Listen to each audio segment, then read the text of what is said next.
This armoire was in a storage unit and I turned it into this using $20 pole wrap that I got at the hardware store. My name is Kara, I flip furniture, and I'm going to show you how I completely transformed this cabinet for my home using some simple materials you can find near you.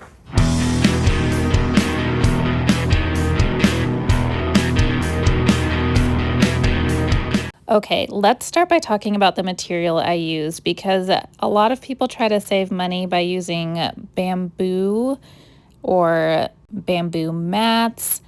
Don't do that if you're doing this look. You need the real wood, and this is an oak veneer, so it's not all solid wood. You can see that red oak veneer there over MDF. That's totally fine. But if you try to do this with bamboo, you're gonna have to paint it. You're not going to get a nice wood look that you want. It's just not gonna look as good, okay? Trust me. Once I had my pole wrap, I cut it to the right length using my miter saw. And you can't see this on there, but you might consider putting either some painter's tape where you're cutting or putting a sacrificial piece of wood on top, just so that you get a nice clean cut on that thin pole wrap. And then cutting the width is super easy. You don't need a saw, you just need a blade or even an X-Acto knife and go in those grooves, and it's easy to cut a straight line. I did have to go over mine a couple times, probably because my blade is getting a little dull. But even with that, it was still really easy to cut this.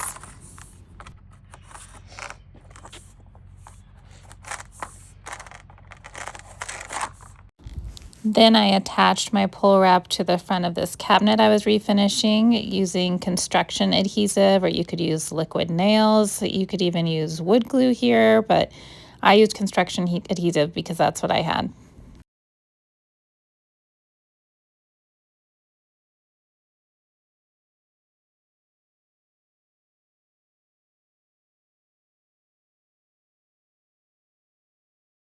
I set my pole wrap on top. This is one whole width of pole wrap, so I did have to put two together, but that's easy peasy, no big deal. The tricky part here is to make sure it's straight up and down, but I just eyeballed that until it looked right. And then I used pin nails, brad nails to pin it into place while the glue dried. Here's that second piece that I had to put on. I wasn't too worried about the edges being completely perfect, and you'll see why in a second.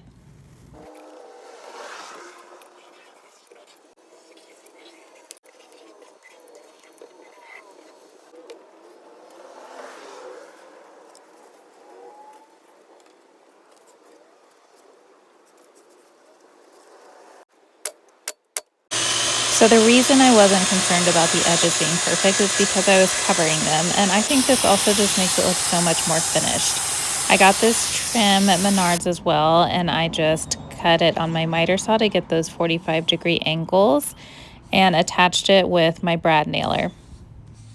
I chose to prime and paint mine before I attached it, and then I did have to touch it up after.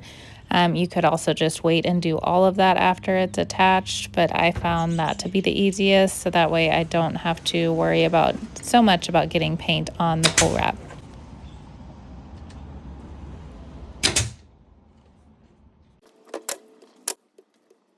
After that was attached, I went back with some wood filler and filled in all of those nail holes that I just created and the seams at the 45-degree angles so it looks more like one piece. Sanded that all smooth, and then I did caulk the seams of the trim just to finish it off. I think it makes it look a little more professional. And once all of that was set, I went back with my green paint color and touched it up. I will name drop the paint color in the caption if you're interested in what this is. It's a beautiful color.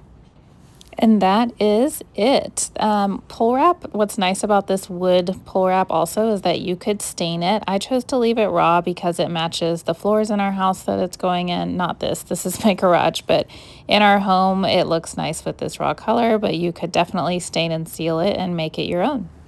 Thank you so much for watching. I'm just getting my bearings here on YouTube, so be sure to like and subscribe for more flips and tips. Bye.